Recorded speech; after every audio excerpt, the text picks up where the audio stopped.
Acheter bien en dessous de sa capacité maximum, est-ce une bonne ou une mauvaise idée? Lorsque je remets une lettre de préautorisation à un client, ma recommandation, c'est toujours de rester bien en dessous de ce montant-là. Pourquoi? Pour deux raisons. La première raison, c'est qu'il peut arriver plusieurs événements dans la vie. Il peut arriver une invalidité, il peut arriver une maladie, il peut arriver un décès, il peut arriver une perte d'emploi, il peut arriver énormément de choses qui, même si elles sont assurées à travers des produits d'assurance, à travers des mécanismes, peuvent quand même gravement impacter ta capacité de pouvoir rembourser ton prêt. Lorsque tu prends un prêt, tu es déjà pas mal serré à la gorge et le moindre événement peut venir déstabiliser complètement tes finances.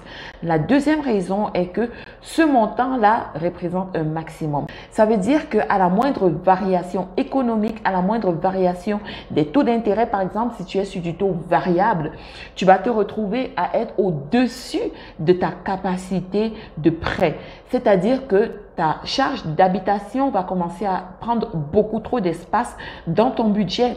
Si cette charge maximale représentait 39% de ton revenu et que du jour au lendemain, tu es sur un taux variable, le taux augmente de 0,5% et que tes paiements doivent augmenter de $300 par exemple et que tu te retrouves à quitter de 39% à 45%, ça fait une bonne différence. Ça impacte ton budget familial, ça impacte ton niveau de vie, ça impacte ta jouissance de ton revenu, ça impacte ta vie en général.